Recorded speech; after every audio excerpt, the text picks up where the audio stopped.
and Disability Learning Center at Cabrillo College. We want to share our story with you to raise awareness about the harmful effects of stigma. We also want to highlight the Stroke and Disability Learning Center and how it eliminates stigma to provide a supportive community for adults with disabilities. We hope our stories will bring visibility to what adults experience after brain injury and brain disorders.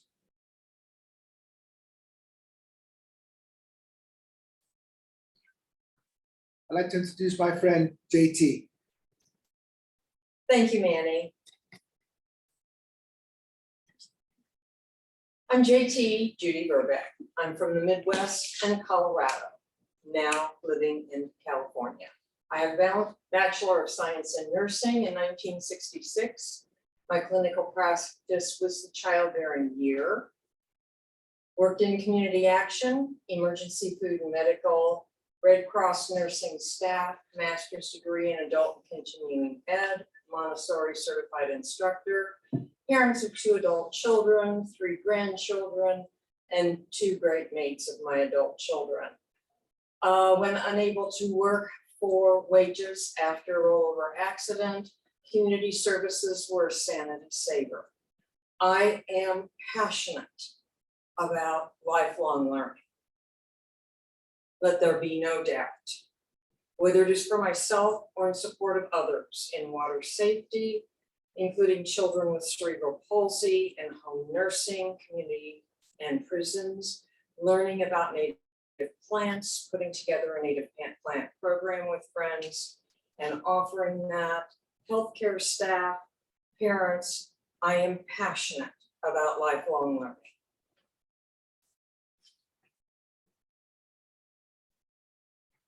My disability visibility, I've had multiple traumatic brain injuries from early adulthood to current. In the last 10 months, I've had 2 mild concussions. I have chemical brain injuries from chemotherapy, acoustic neuroma, vestibular schwannoma, which is a non-cancerous brain tumor located between the inner ear and the brainstem. I have HER2-positive breast cancer, metastatic to brain and liver, open skull surgery, gamma knife and cyber knife procedures, which are targeted radiation, migraine headaches, which I managed to begin after 1 head trauma, and I lost it after rolling a van. Please do not roll vans to get rid of migraines, okay? I don't recommend it.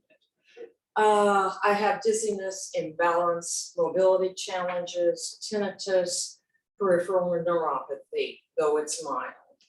I have high-level cognitive linguistic challenges, fluctuating levels of endurance, and flat affect.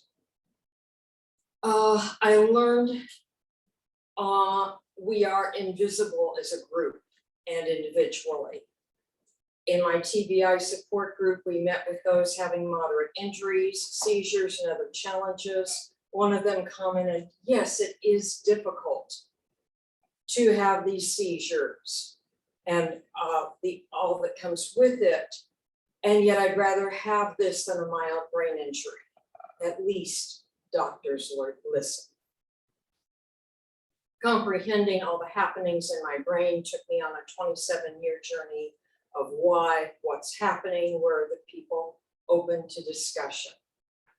This journey reminds me of a long distance run with all that entails. Through all of this, I appreciated being able to support others, thinking about Jane Goodall's comment, you cannot get through a single day without having an impact on the world around you. What you do makes a difference, and you have to decide what kind of difference you want to make. And in the restroom of one of my activity centers, I saw another way of saying that on a poster. Catherine Aird said, if you can't be a good example, then you'll just have to be a horrid warning. So both of these sayings have stayed with me through this entire experience. With my encounters encounters with stigma bring those last two comments really close to home. My slower processing and flat affect can make others feel like I'm not interested, like I seem to agree when I need to discuss, and not participating socially. A national park seed collecting experience let me understand that my not talking a lot during an activity made people uncomfortable. I was asked if I didn't like to socialize. And I said, of course I do, but when I'm seed collecting, I need to focus. I was never paired with another person again. A gardening group in the area, though I have background and I've worked in setting up learning environments, helping people learn.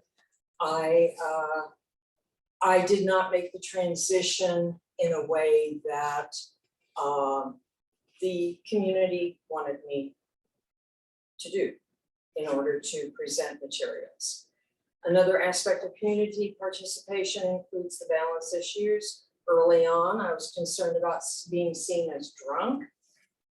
I went so far as to take a model mugging course in case I appeared vulnerable and easy prey. I'm denied cognitive linguistic services because my deficits are considered high level. I experienced this in 1996 and throughout the years, most recently in the last month. We've done all we can for you. You're doing okay. They look at the watch. They look at the wall clock. My underlying response as I received this news is stunned and numb, and then the sadness, anger, and grief. Self-stigma creates a fear-anger cycle. I'm unable to research what's wrong. Why can't I communicate? Am I incompetent? Finally, there is the stigma of being invisible. We are not seen. Now may I introduce my friend, Donna Harris.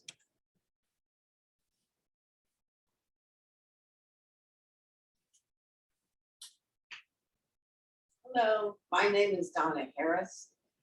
I am a credentialed art teacher. I've owned my own art school. I went back at age 62 to get a master's degree in counseling psychology, so I could go through the MFT program and use art therapy for children and adults. I also was a school counselor and an art teacher at a high school and another school that is K-8. I loved working. I'm dynamic, eager, active, do everything I can to make it well for everyone that I'm working with. Children and adults, I always want to make sure they understand that they are an individual and their life is different than anyone else and that they are special. So I went on to work as a counselor and a teacher and loved it very much. I'm happily married to Tom for 45 years. I have 2 daughters and 3 granddaughters. On December 26, 2017, at 11 p.m., I had a stroke. This completely changed my life. I had what they call left side hemiplegia. That means my left side was weakened completely. I could not use the left side. I woke up that night. I don't even know how I woke up, but I did. I sat up, tried to sit up. My left arm wouldn't work. My left hand is my dominant hand, and that wouldn't work. I got out of bed and I fell to the ground because my left leg wouldn't work. I quickly yelled to my husband, Tom, call 911. I think I'm having a stroke. And that took me, the ambulance, paramedics took me to the hospital. My mobility challenges changed completely. I was in a hospital bed for a month at least before I could learn how to transfer to a wheelchair. which I thought was, when I think back, I think, oh my gosh, that was really interesting that I went from that to where I am now. Once I learned to transfer to a wheelchair, and then I was able to learn to use my legs, exercise to get them stronger, to use a cane, use a walker. And I continue to work on my mobility, and I'm doing much better after 4.5 years. I can walk. I even have a driver's license. I had slurred speech, as you can tell, and I still do from time to time. And a lot of it is from the medication, because I have to be on certain medications that create issues sometimes. Dysphagia, which is a weakening of the swallowing system there. You have to learn to swallow again. And I've done that, and it's gotten much better. There are times when I really want to be careful as to what I'm eating. I'm, very picky, and I think about it before I eat anything. So there's just a lot that comes with this disability and visibility.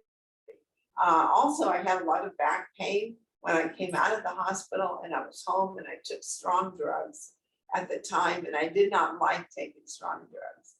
I was worried about becoming a dependent somehow, because I've always been this person that does not have to rely on drugs or any kind of stimulant.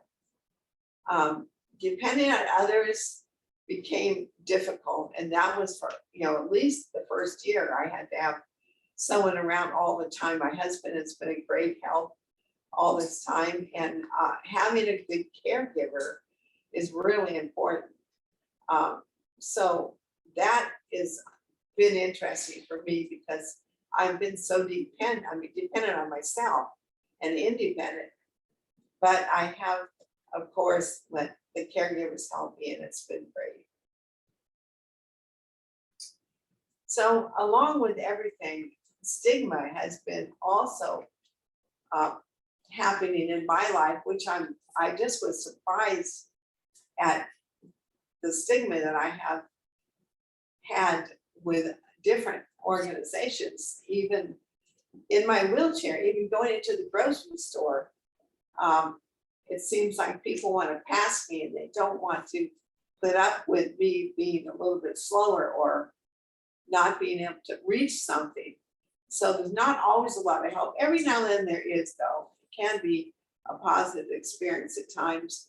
I went back to one of the schools I was working at, and it was, the stigma was hard, because no one knew what to do. They didn't know what to do, because I was so different sitting in a chair. They were concerned, so they didn't want to look at me. And that's part of the, I see that's part of the thing that happens with especially teenagers and adults too. People tend to talk over me or to speak to my husband. We go into the pharmacy and they'll ask Tom, does Donna need this? Can I get her phone number? Can she sign this? Can she read this paper that needs to be read before I can give you the medicine? And I always remind them in a good way, excuse me, but I'm here and you can talk to me. I'm fully capable cognitively of understanding and doing what I need to do. Thank you, I appreciate that. People use my husband's phone number and leave messages instead of mine at the doctor's offices sometimes, so I will call them and remind them. Sometimes I have to remind them 2 or 3 times. Please call my number. I'm capable of getting the message and returning your call. Thank you.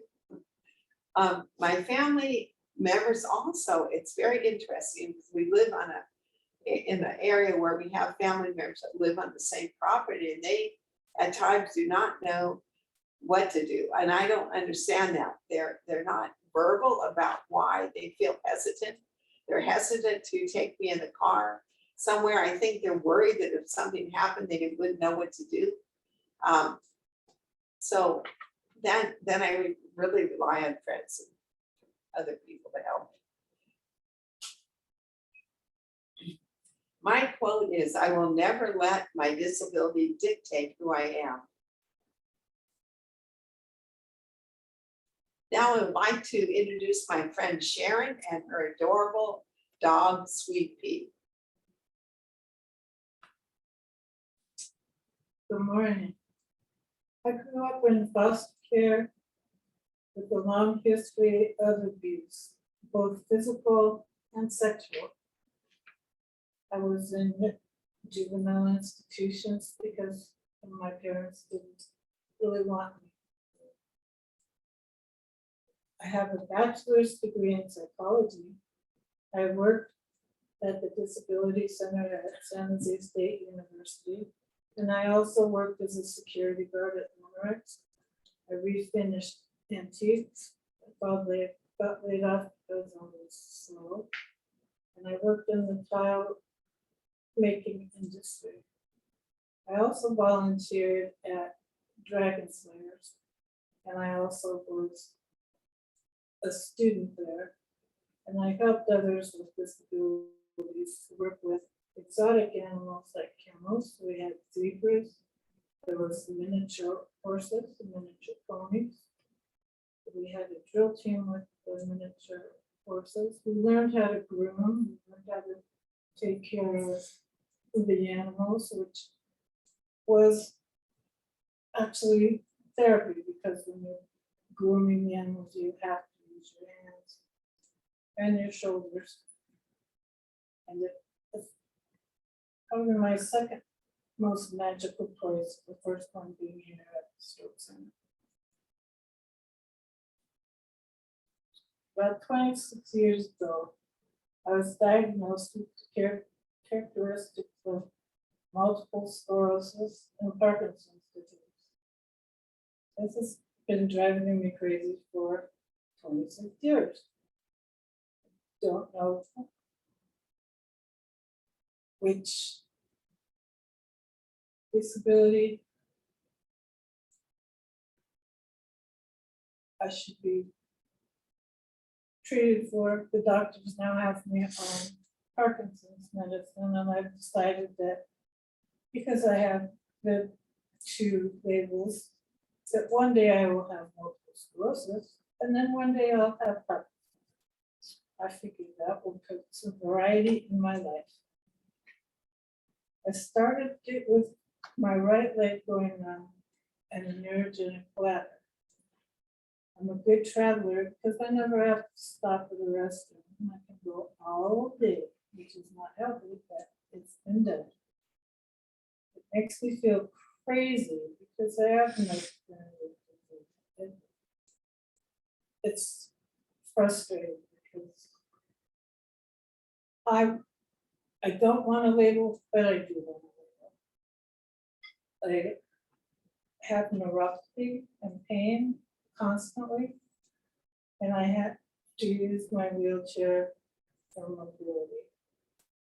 I don't sit in the wheelchair and feel sorry for myself.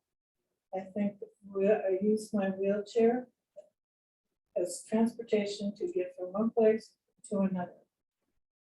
My voice is soft because I have vocal cord weakness. My vocal cords on the right side is flabby. It just doesn't work. So. The health that people have said before me, healthcare providers talk over me to my caregiver about my medications and my condition, which drives me crazy. I have to say, I'm here, please talk to me. My caregiver, I can relate what they are saying to my caregiver. Providers call my caregiver instead of me to discuss my situation. As Donna has said before. Friends stop calling. They left. Whether it's my friends now or here, my family has done the same. I have a sister in Fresno that does not call. I have a niece, and I have a great nephew who's going into kindergarten who I have not met yet. I've seen a few pictures. I've gone from leg braces to a cane, to crutches, and now my wheelchair. I do prefer the wheelchair because I can get around much faster, get where I need to go. But with the wheelchair, people don't interact. They walk around, they don't say hi, they look away. And I don't quite understand it. With Sleepy, however, some people will come up, they want to talk to the dog, but not me. And some parents will pull their children away when they come up to ask questions. And that really bothers me because I don't want children to be afraid of people who are in wheelchairs. The parents that do let their children come up, they have a great time. They want to play with the control on my wheelchair. They ask me why I'm in the wheelchair. Sometimes they ask me, are you in the wheelchair because you're big and fat? I say, no, it's because my legs don't work as good as yours. And the mothers always come up and thank me. I'm angry because I don't have a definitive diagnosis. I don't like the way people ignore me. It's easily triggered, but I don't say anything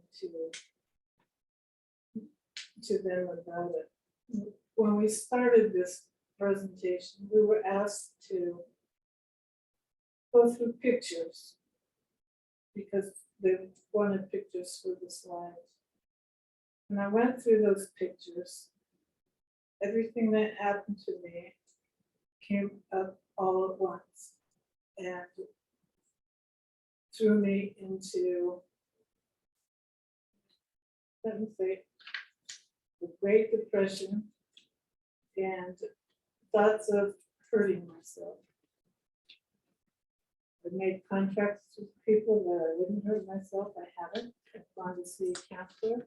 And please, if there's anyone out there that has gone through any physical abuse or sexual abuse or is depressed, please contact someone, call a friend. There's numbers to call. The health center here at Cabrillo has numbers to call. If I could, I'd give my number out so I could talk to you, but please get help. Don't wait till you're gray hair and old like I did. Defining myself as opposed to being defined by others is one of the most difficult challenges I face. Now I would like to introduce my friend and my sister, Diane. Hi, I'm Diane Sigmund, and I have a master's degree in clinical psychology, and I had a clinical practice back in Philadelphia, where I came from. When I moved here, the Board of Behavioral Sciences decided that I needed to repeat all 3,000 hours of my internship in order to get a license here. So I never did. I'm also a nurse. I was a registered nurse for more than 40 years. I had a Bachelor of Science in Nursing degree. I worked as the interim, when we moved here to California, I worked as a nurse in hospice. And then I worked as the interim program director for the ACE program at Cabrillo College, which is a program for high-risk students. I also taught classes in that program.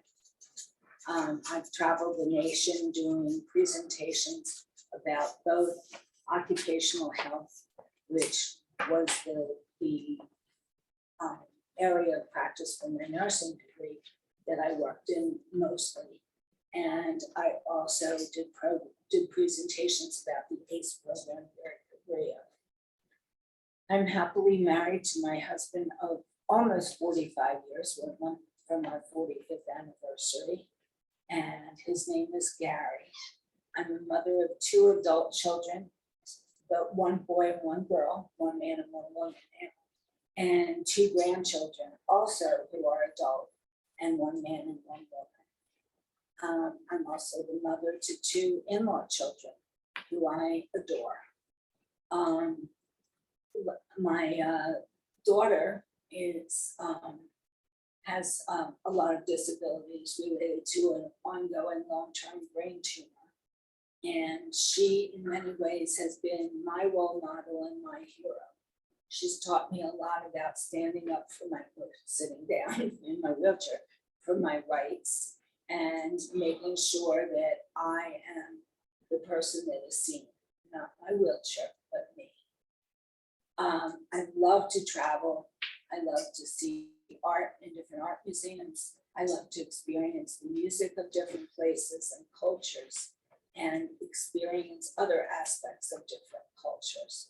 And that, and playing with my dogs and traveling with my husband are my favorite pastimes. So I have an issue with my disability, visibility.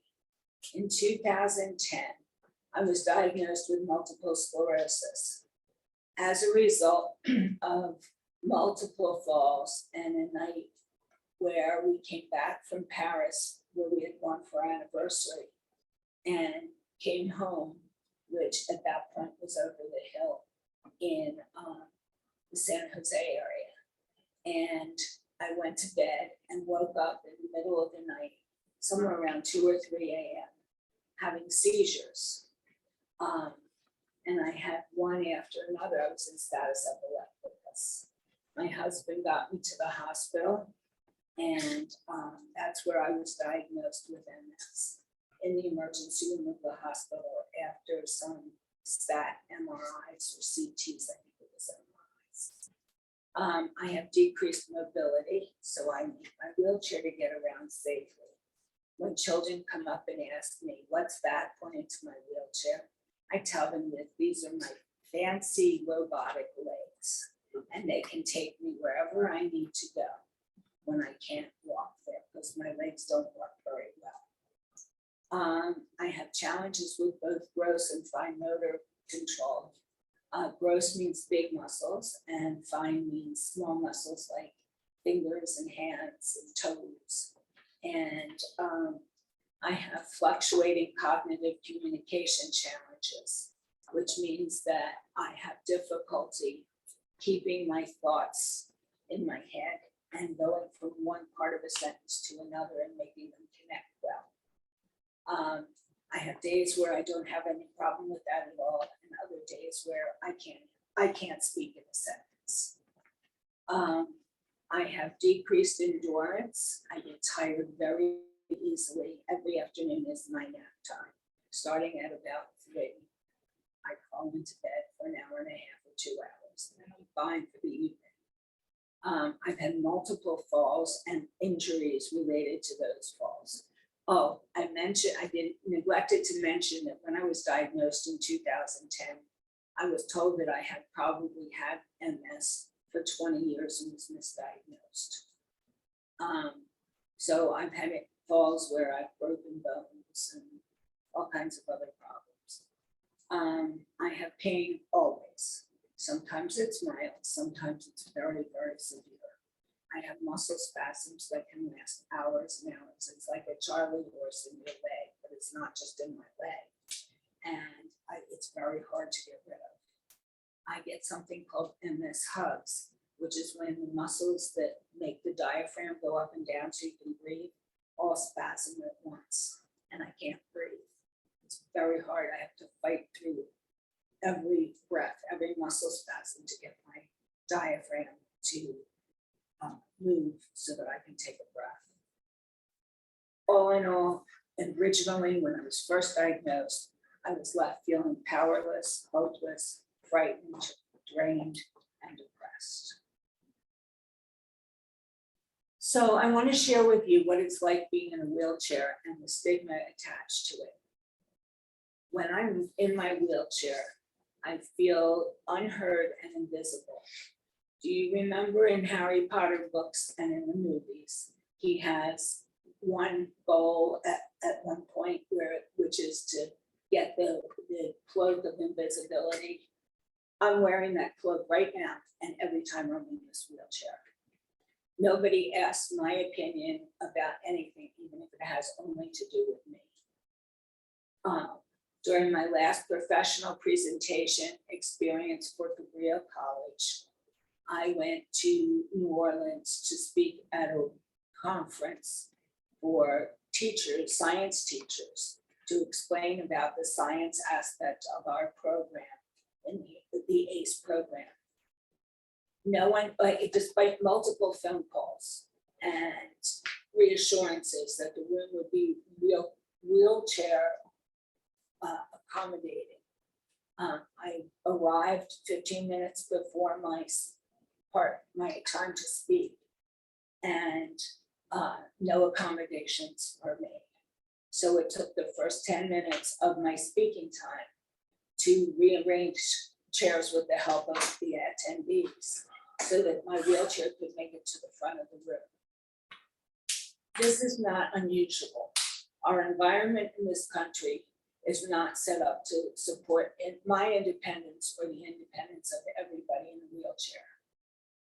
And in between steps and elevator doors that don't stay open long enough for me to get in, and doctor's offices that don't have a push button so I can open the door myself and I have to wait for somebody to come out in order to get in.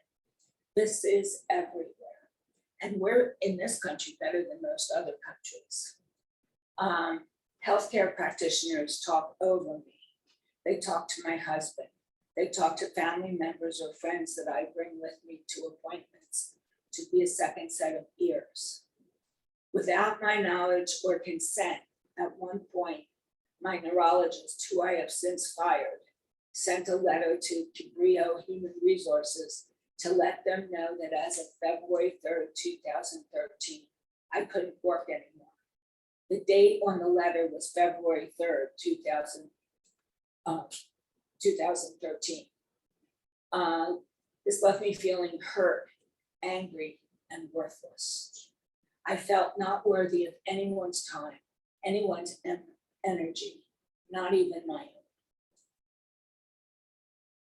My quote is, challenges are what make life interesting, and overcoming them is what makes life meaningful. I would now have the pleasure of introducing my friend and brother, Manuel Martinez. We call him Manny. I was a single father of three children for 12 years, ages 4, 6, and 8 at the time. My daughter was 4 and my sons were 6 and 8. Unfortunately, I lost my son Manuel in 2001. He was only 19 and died of a drug overdose. It still hurts. Since then, I have 2 stepchildren and 5 grandchildren. I took pride in providing for my family. I was a heavy equipment operator. I owned my own t-shirt printing business. I was a worker at Safeway and also an IHSS worker. I worked for Barrios Unidos for 19 years, helping at-risk youth. I ran a program called Fresh Lifelines for Youth, Life is Short, for 5 years, helping incarcerated youth. I love my Harley Davidson. I own a 2005 Softail Deluxe.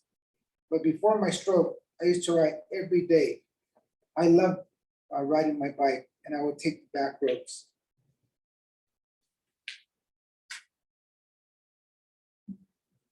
My stroke was in 2015, September. It affected my mobility, my memory, and communication speed. I need a walker and sometimes a cane to get around. I'm unable to work, and it strained my relationship with my wife, who is now my ex-wife. The stigma I face is mostly self-stigma. Constantly comparing myself to life before the stroke. I get angry, I get frustrated, and I'm sad. I'm losing myself. I had a personality change. I felt like a burden to others. I feel like a burden to others. My ex-wife was tired of being my care provider and gave up on me. I now live with my daughter in Valley Springs. I'm sad that I had to leave my Santa Cruz community and my stroke center family who I love. My daughter and my son-in-law are happy to have me with them. They encourage me, so I feel supported to have more energy to work on myself. I also get to see my new granddaughter grow up. She just started walking. My quote is, I am not what happened to me. I am what I choose to become.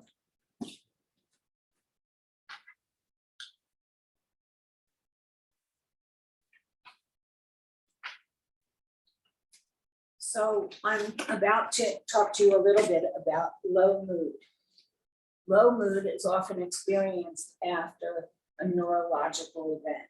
It could be a brain injury, it could be a brain illness, and it could be any other thing that affects us neurologically in the brain or spinal cord. It's characterized by feelings of sadness, feeling tired all the time, anxiety or panic, worrying, low self-esteem, frustration, anger, and emptiness. It is caused by the injury, as I said, the injury to the brain or a disorder of the brain. And what happens is when you have that kind of injury, you feel grief. You go through the stages of grief because you've lost part of yourself. It easily can lead to depression.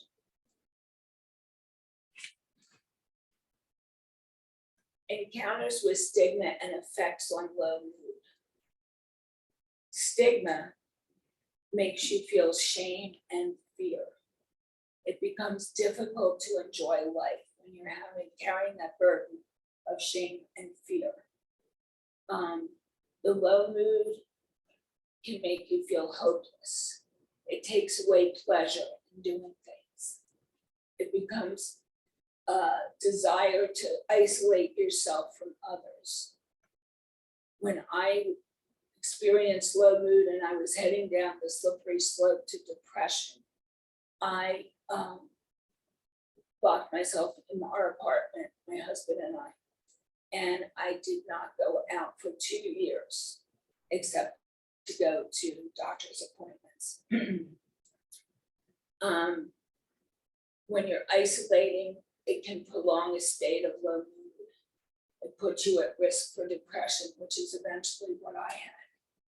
And in severe cases, it can lead to having suicidal thoughts or thoughts about harming yourself. Okay.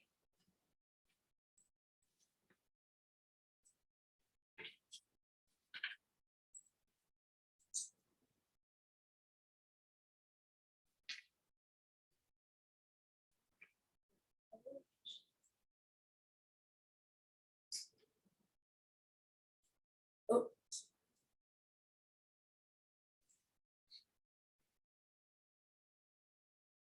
Here is a video we created last year with Cabrillo College's art photography program. It is a photo voice video that shares our stories through pictures and storytelling.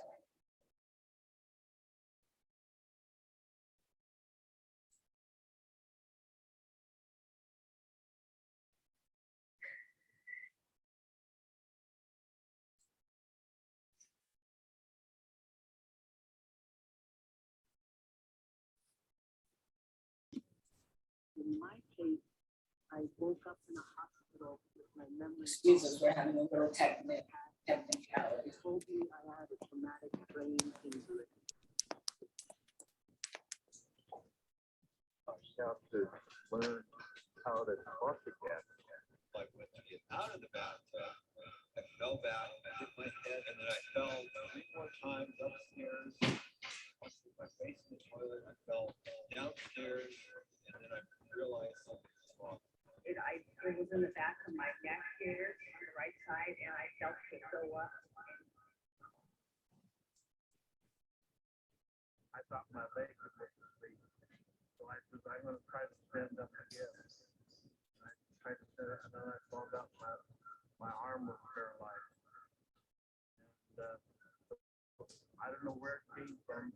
Just out of the blue, I said, I think I've had a stroke. Neurological events are not one size fits all. The doctor was talking with me, and right there, I had a stroke. Right there.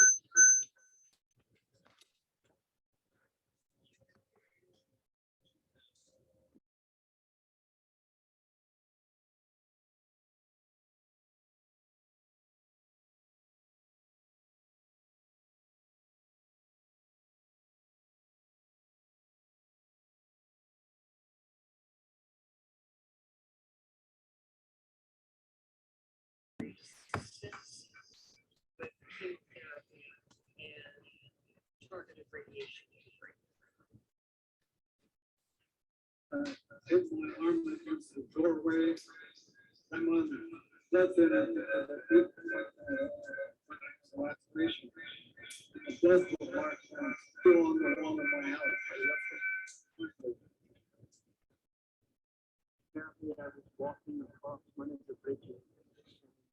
Two people attacked me, and according to what I read, they kicked me in the head. But I don't remember anything. I don't remember it at all. When I smile on my left side will go up.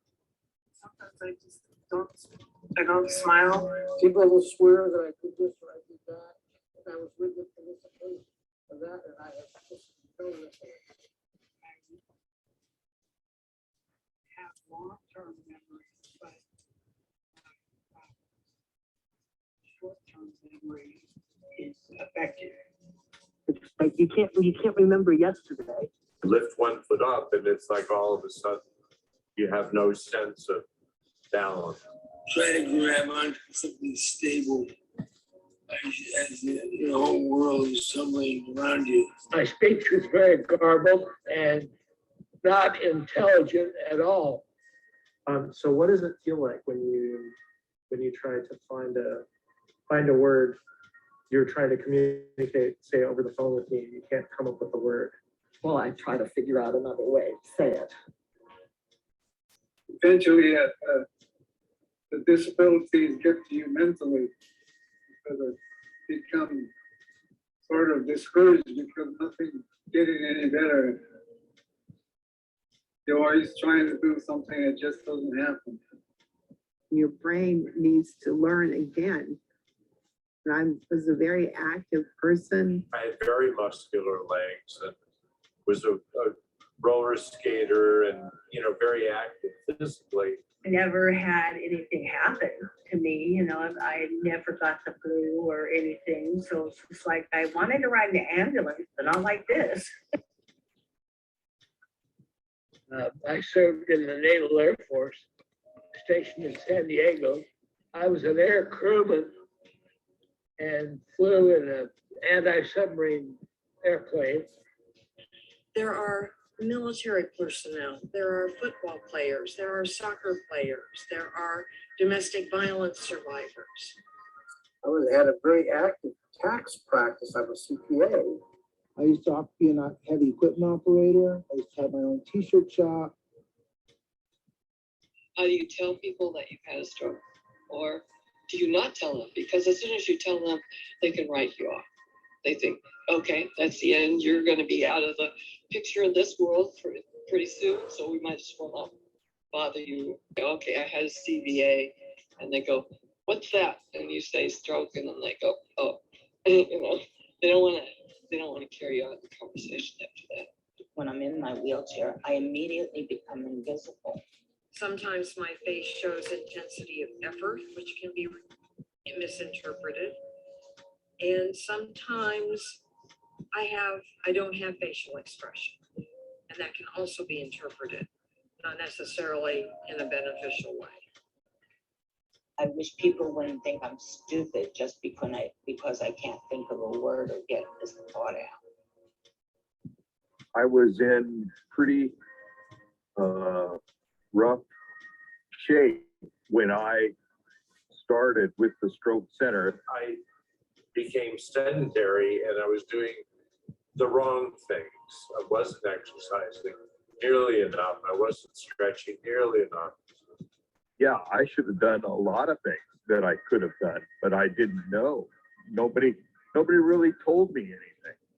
And I like to know what's going on. When I was in the hospital, when I first came, I realized that the nurses, aides there, they have no idea what a stroke person goes through. What I didn't know was that I had to be my own advocate, and which is can be kind of difficult when you're first going through something like that.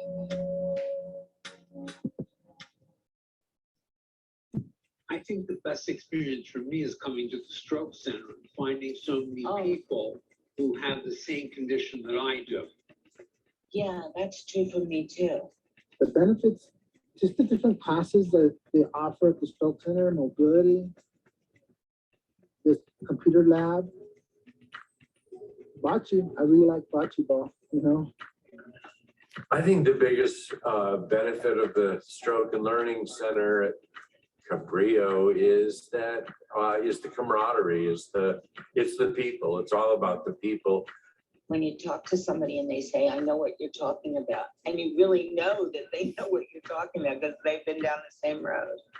The Stroke Center has helped me in our healing. I feel like he needs the connection away from just being here at home alone with me. When I first arrived at the Stroke Center, I was extremely anxious. I decided not to leave. Over time, I felt so comfortable that eventually I started getting in my car and running errands. I needed to just feel that there was going to be a place for Joaquin that he could go to, that he was going to feel welcome, that I could leave him for a few hours and he was going to be fine. So you're getting away from the medical. I mean, the medical is great, but you're not a patient all the time. You know, you're a student. I didn't really know anything had actually happened, and then I slowly came back to,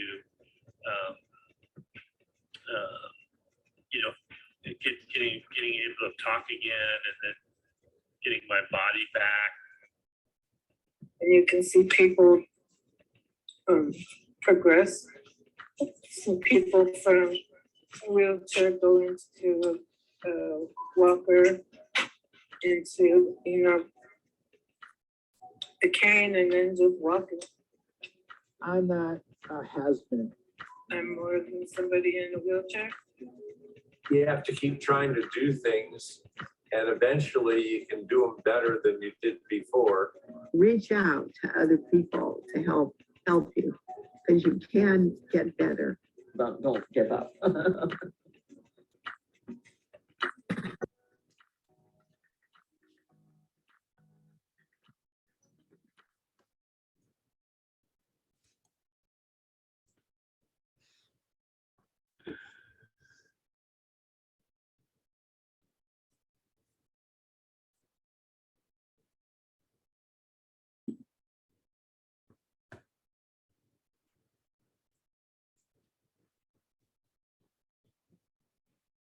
The Stroke and Disability Learning Center strives to be a stigma-free environment through promoting student voice, encouraging participation, active listening, offering services through classes in counseling, communication, memory, and mobility, promoting socialization, creativity, and expressive thought through classes in music, ceramics, painting, therapeutic horticulture, bocce ball, brain games, and book lunch fund.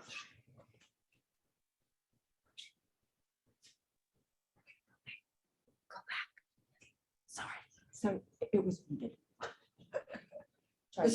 The Stroke and Disability Learning Center strive to be stigma-free environment, promoting student voice, encouraging participation, active listening, offering services to classes in counseling, communication, memory, and mobility.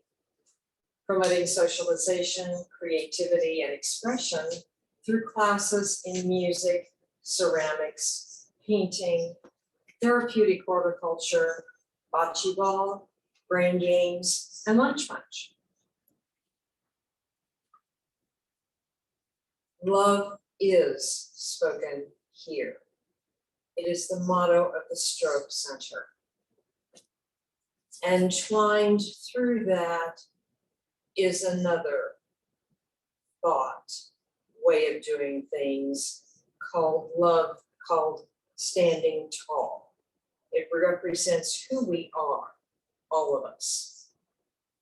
And it is the name of our Stroke and Disability Learning Center Club.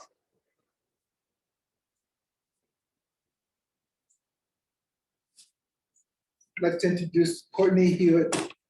She's a counselor here at the Stroke Center, and she's an awesome person.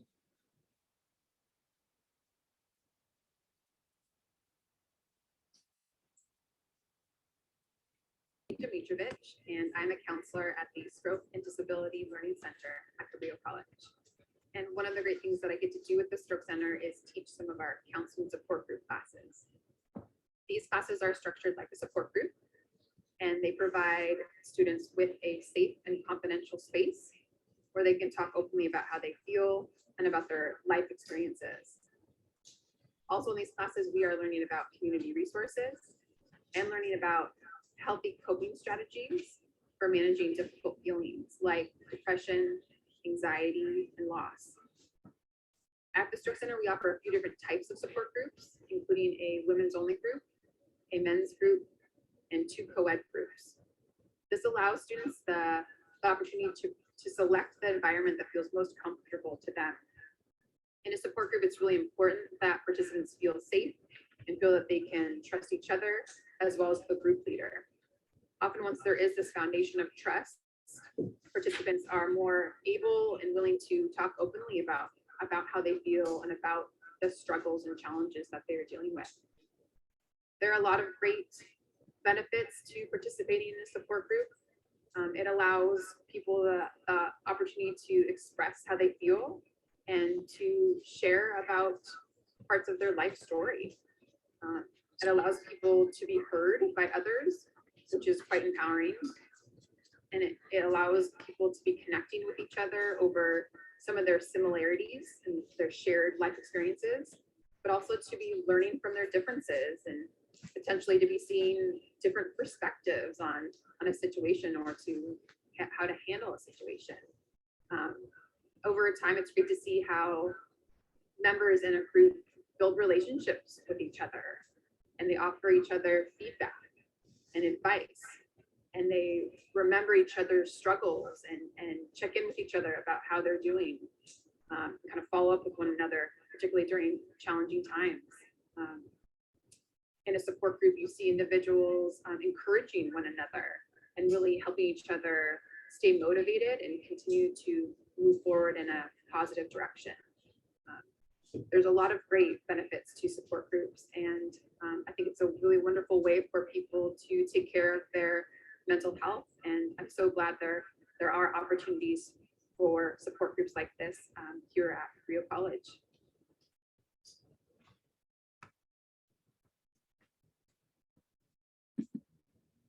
Hi, everyone.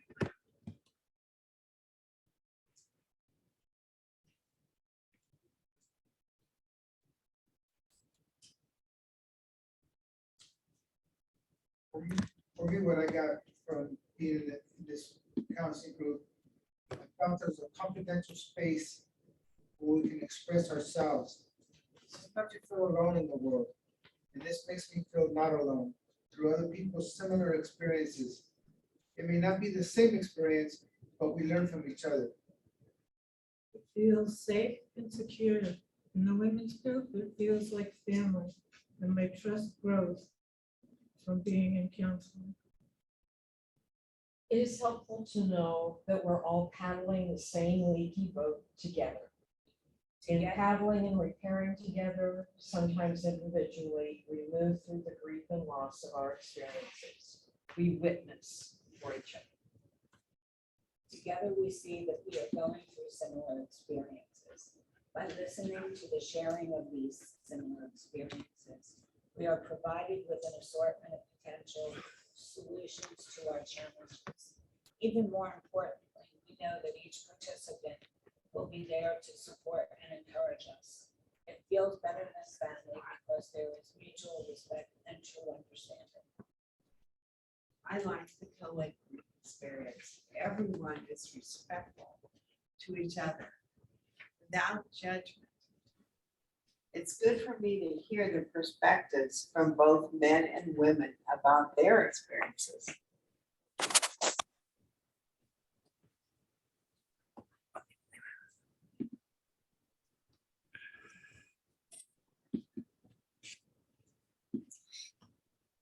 The SDLC serves as a learning lab for many programs from Cabrillo College's Allied Health Department. I had a desire to work on my higher level cognitive skills. I was asked to share my challenges with experiencing sensory overload to nursing students who do their rotations at the stroke center.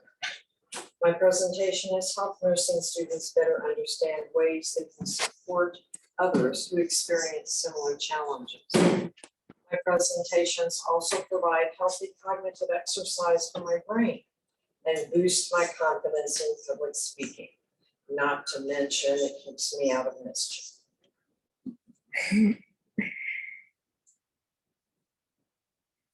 I represented the students at the Stroke Center, Disability Learning Center during semi-annual advisory board meetings. I discussed student activities to raise awareness about the benefits of the program. I was asked to participate in an interview panel for hiring new faculty and staff at the Stroke and Disability Learning Center. This added diversity and a student voice to the interview process. I took pride in being the SDLC's student senator for the whole Cabrillo College. I love providing a voice for the Stroke Center to Cabrillo. This was a way of bridging the Stroke Center with the rest of the college. I'm president of the Standing Tall Club. It helps us be visible on campus. We have activities that raise money for scholarships, classroom materials, equipment, and activities, entertainment, and fun. We have carnivals, barbecues, honor day celebrations, and holiday parties. And whenever we can find time for fun, we do it. I'm now a student center emeritus. I turned out after 3 years of being a student center from the Stroke Center. I did a term with, I was honored to do one of my terms with Manny. This keeps me involved in making decisions on campus issues, because others get to see me in a wheelchair making a difference. The younger student senators at Cabrillo benefit from witnessing this. My involvement helps to reduce stigma. So after falling in love with Cabrillo College, when I was teaching here in the ACE program, I fell even deeper in love with the Stroke and Disability Center. I wanted to give back, and I wasn't sure how. After a short time, I was asked to participate in several ways to link the community to the Stroke and Disability Center and to link the Stroke and Disability Center back to the community. My voice was encouraged in the following ways. I attended a Watsonville City Council meeting where I raised awareness to the community in Watsonville about the Stroke Center. This successfully helped me raise additional funding for the Stroke Center from the city of Watsonville. I'm vice president of the Standing Tall Club, and I represent the student club through attending ICC meetings in the past and through working on different projects to raise money for the club. I attended an advisory board meeting like Manny did and participated as a student representative during the semi-annual advisory board meeting. I shared with board members about the wonderful benefits of our program.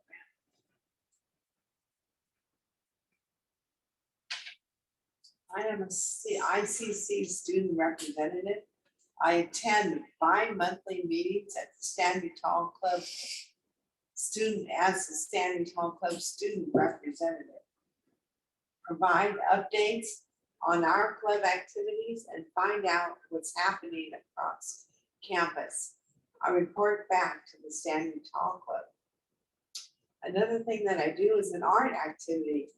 I facilitate weekly art activities at the Stroke and Disability Learning Center. I teach students how to paint with watercolors and mixed media. I encourage others to find the joy in art and to realize they have an individuality about their work.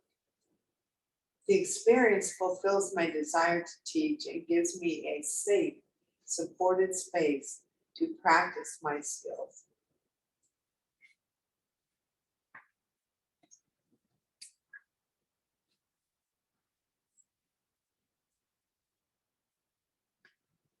Now we'd like to open the floor to questions and comments about our Stroke and Disability Center and about the information you heard about us and our experiences. Please feel free to use the appropriate options to let us know what you're thinking and if you have any questions.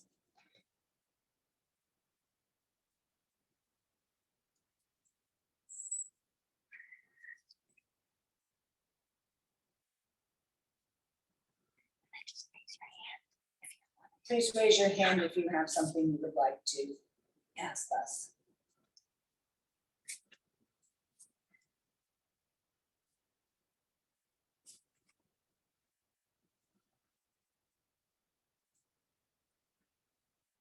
We're all here to help you understand better what it's like to be disabled on campus and off. So just raise your hand. If anyone has questions from the virtual platform, I don't know if the mics are enabled, so you can ask in the chat and I will share. So Cynthia asks, what would you say to encourage people who are homebound in their wheelchairs and take the next step to come to the center?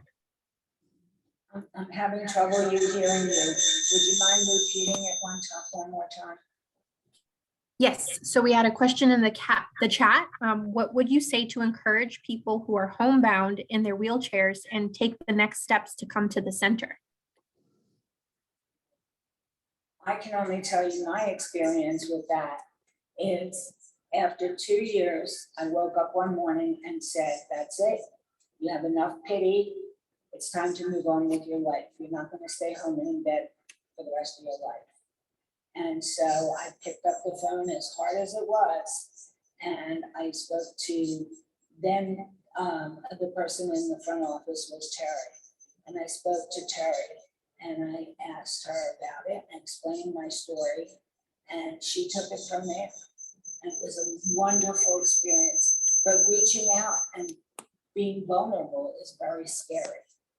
So you may want to do it with a friend in the room with you, or make a call to a friend or a family member, say you're going to do this, and then call them afterwards and let them know how it went. So you have bookend calls. I would encourage people to check out the Stroke Center, because we're a family here and we all know what we're going through. People can tell us, oh, it'll be okay. You know, they don't know what they're talking about. Until you come here and talk to people that are experiencing what you're going through, there's nothing like it. I'm really glad that I found this family.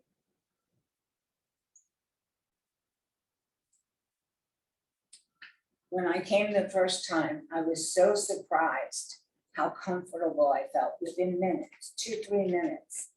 And it just really warmed my heart so I could come back and feel comfortable coming back. I'm always telling people about the stroke center and the activities that we do and encouraging them to at least come up and try and see how it is.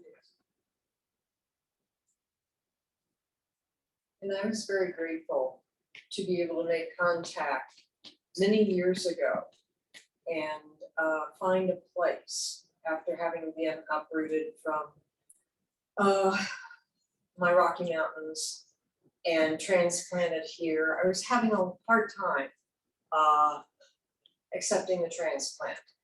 And to find the Stroke and Disability Learning Center, to find the counselors, to find the people, just an amazing group of people, so supportive, and it continues to change in terms of learning new ways to support us. So yeah, that first call sometimes is the hardest. And then to come in and talk with the counselor to see what works for you. But please encourage anyone to do it. Thank you. There's a couple more questions. Hannah asks, what keeps you motivated in your personal journey?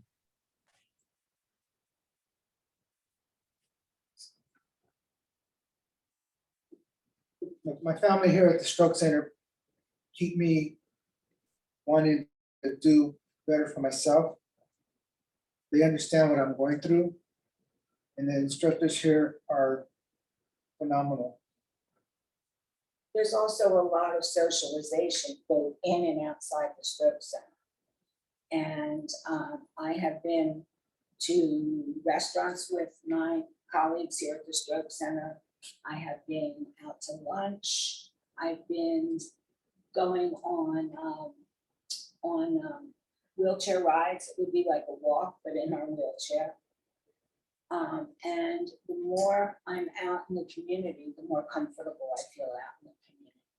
There are some of us who meet every Sunday morning at one of the local farmers markets, and we buy our produce and we sit and talk, and it's just a marvelous experience. And the more we go and the more we are visible, the easier it is to go back and redo the same things we did before. And the more open people who we see all the time in the community, the more open they are to us.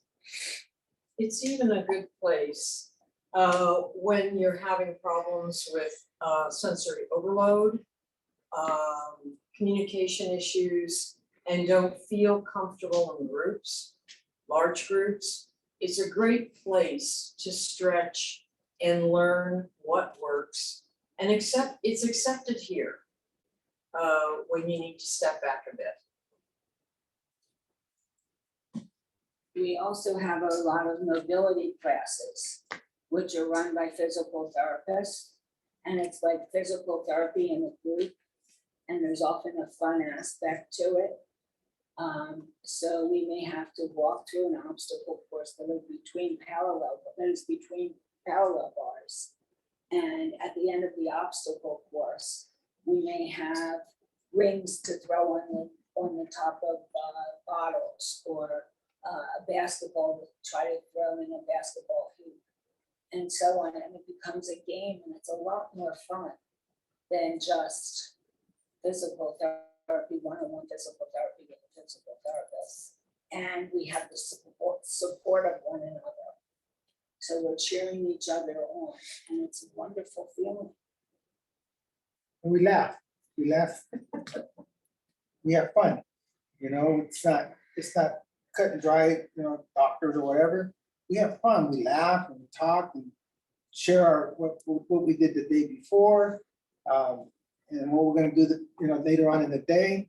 And it's fun, it's fun.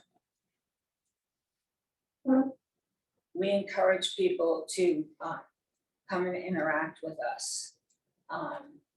It is the most horrifying thing that I've experienced is to see a child want to come up and ask questions and a parent pull them away. we're people like anybody else. And if kids or adults have questions to ask us, if we have the time, we're available for that. And it would be our joy to be able to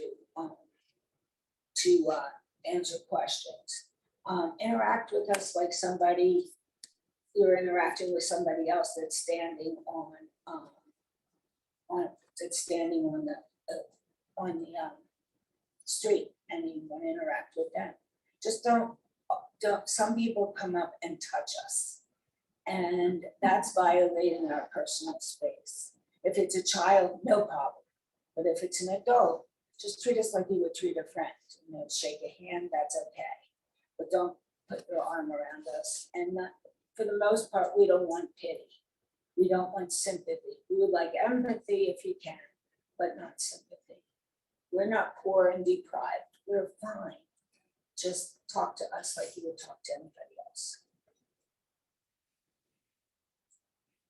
I want a real, lot of sympathy. And please don't walk around us. We're not contagious. People like by us and say hi. I'll say hi back. Sleepy may talk to you too, you never know. I say, come up and smile at us. Say hello, smile. That feels so good.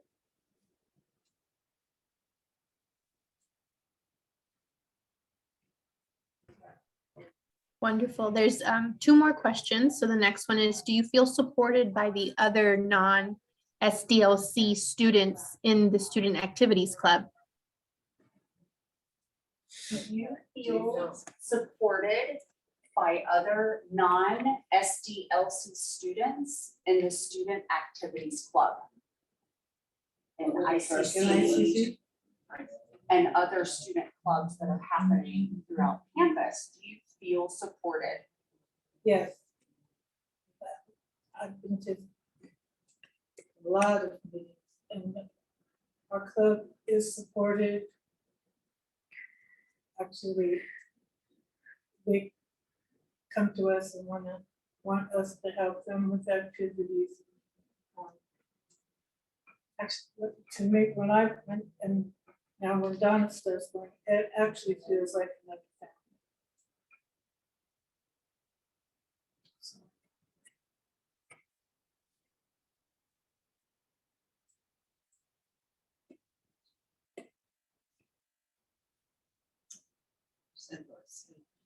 Can you share more about the positive personal qualities and strengths that you have gained through the adversities you have faced?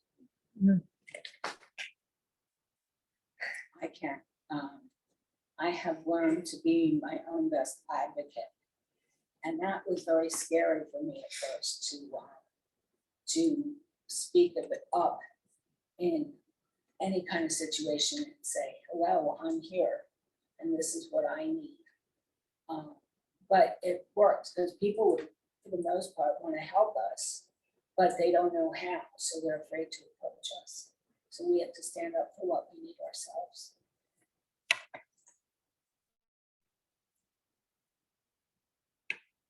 And my idea is that no matter what happens during the day, what you want to do, what I do is I want to continue with what I need to do. I need to go out for a walk and I need to do my exercise at home and that, and not neglect that, even though it's difficult sometimes. And that really moves me forward to the next day when I know I'm going to be doing that again.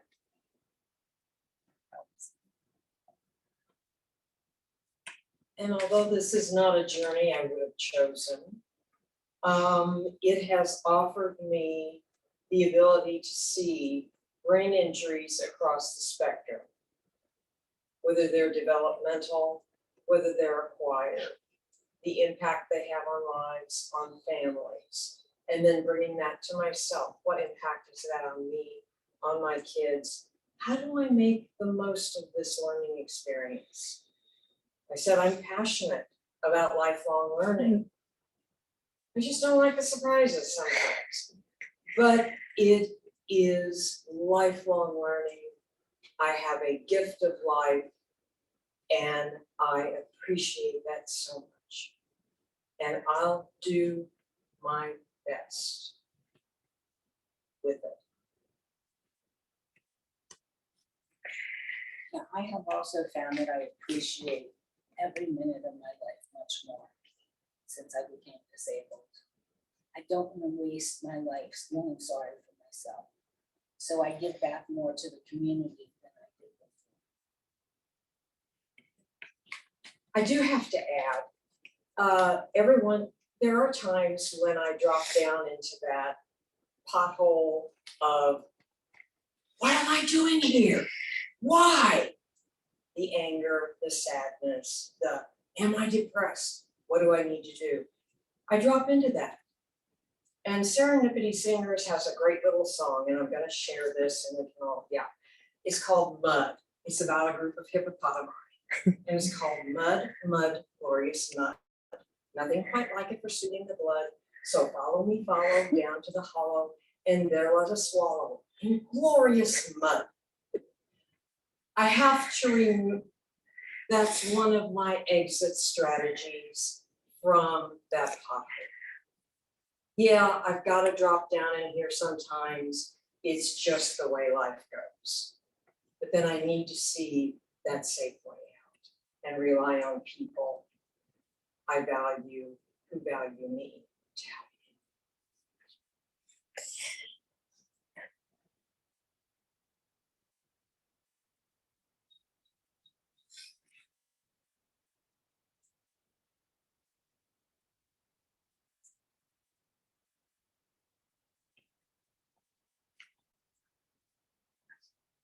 Are there any more questions? Does anybody have any other questions for us?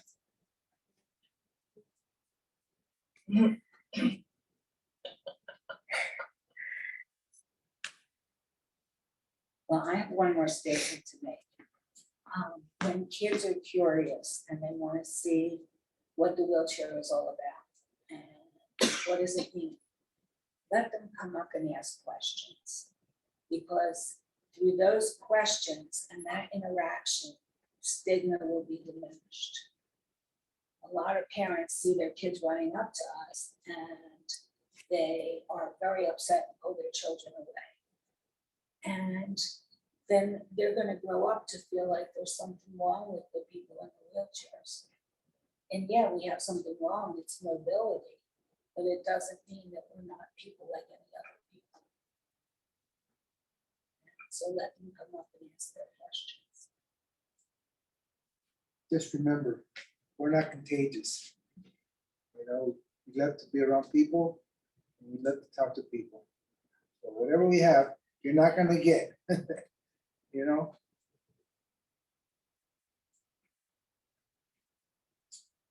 I need to say one thing. When I first came to the center, I was very, very angry. Yeah, that was when it was at the Pilates meeting.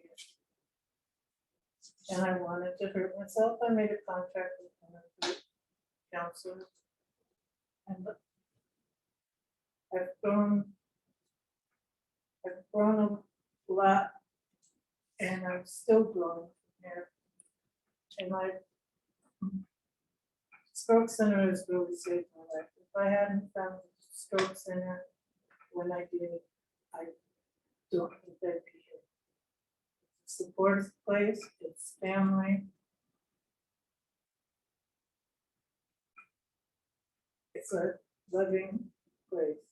The love spoken here is truly what happens.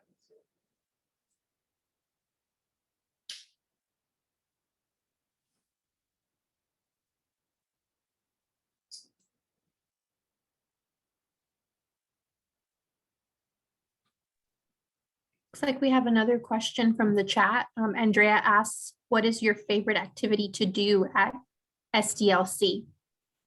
favorite activity to do at the SPLC. I like bocce. Bocce ball's a lot of fun. I think my favorite are any of the arts. We have choir, and that's a music class. We also have Joy of Music, which is a music appreciation class. We have ceramics, and we have painting or drawing. And those are all wonderful classes. But the mobility probably for me is the most important class, but because it gets me moving, it gets me up out of my wheelchair with assistance, with the use of parallel bars, but I'm up, I'm moving, and that's important. I can't say I have one favorite class. I think they're all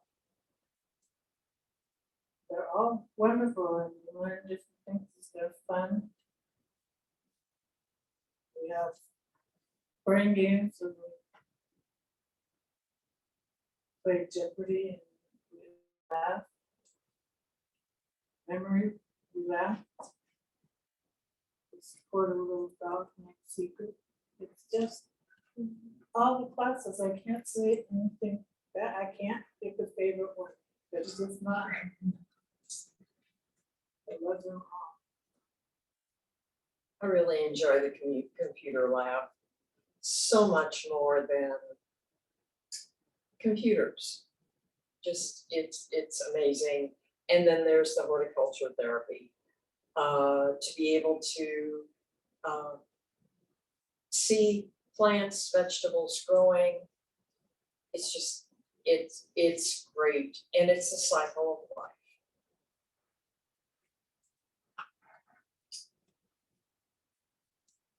I enjoy the horticulture class very much, learning about the plants. I'm very much into nature. My favorite time on Tuesday or Thursday is teaching the art activity. The students in the activity are students here at the Stroke Center, and they all have different disabilities, as myself. So I will roll up in my wheelchair. They sit here at this table and we have so much fun. I've gotten to know them individually and they all have a different style and it's so interesting to see their work. And you know, I teach a little bit of technique.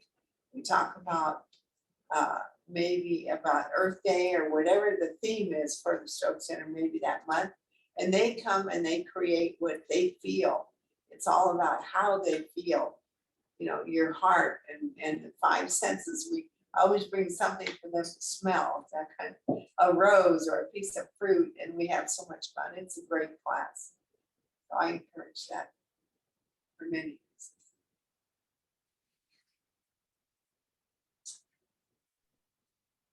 Thank you so much. And there's a lot of. I'd like to say thank you so much for spending your time with us today. We appreciate it. Thank you. Thank you.